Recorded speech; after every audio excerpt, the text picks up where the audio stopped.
DDR1 DDR1 year 2000 में launch हुआ था। अगर आज रैम आपको कंफ्यूज कर रही है, तो ये रैम की इमेज है जहाँ से सब स्टार्ट हुआ। DDR1 के पहले कंप्यूटर में HD रैम यूज होता था। ये बहुत स्लो था।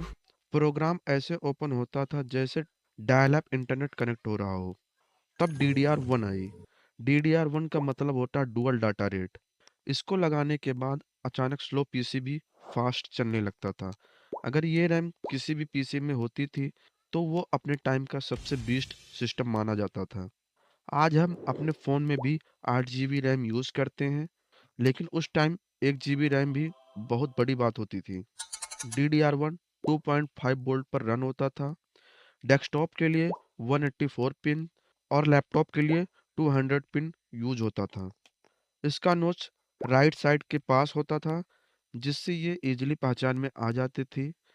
इसकी स्पीड रेंज 200 मेगाहर्ट्ज से 400 मेगाहर्ट्ज तक थी और इसकी बैंडविड्थ 3.2 जीबी पर सेकंड थी।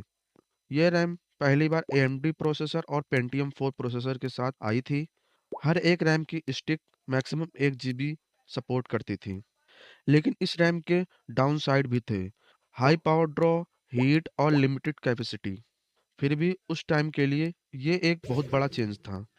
उस टाइम ये रैम बहुत कॉस्टली होती थी। लगभग 1 GB रैम 700 से 800 रुपए के बीच आती थी।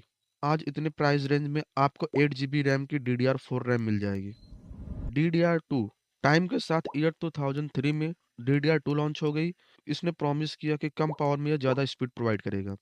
DDR2 DDR1 का अपग्रेडेड वर्जन था, जिसमें हम मल्टीपल टास्क और मल्टीपल ब्राउजिंग कर सकते थे। लेकिन कभी-कभी ये DDR1 से भी स्लो काम करती थी। ऐसा इसलिए होता था क्योंकि DDR2 की जो लेटेंसी थी वो बहुत ज़्यादा पहुंच जाती थी। इसको हम ऐसे समझते हैं कि DDR1 एक छोटा ट्रैक है, कम डाटा रहेगा लेकिन फास्ट डिलीवरी होगी। DDR2 एक बड़ा ट्रैक है, ज़्यादा डाटा कैरी करता है लेकिन ये थोड़ा डिले लेता है। इसीलिए इसकी लेटेंसी बहुत ज़्यादा पहुंच जाती है, जिससे ये थोड़ा स्लो हो जाता है। DDR2 की वोल्टेज 1.8 वोल्ट हो गई और पिन बढ़कर 240 हो गई और इसका नॉच थोड़ा सेंटर में शिफ्ट हो गया।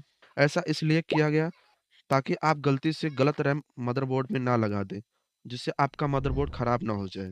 इसकी क्लॉक स्पीड 400 से 1066 मेगाहर्ट्ज़ तक पहुंच गई और इसकी बैंडविड्थ 8.5 जीबी पर सेकंड हो गई, जो ऑलमोस्ट दो DDR1 के बराबर थी। इस टाइम पीसीज काफ़ी स्मूथ हो गए थे। आप मल्टीपल ब्राउज़र में मल्टीपल टैब यूज़ कर सकते थे, बिना किसी लैग और बिना किसी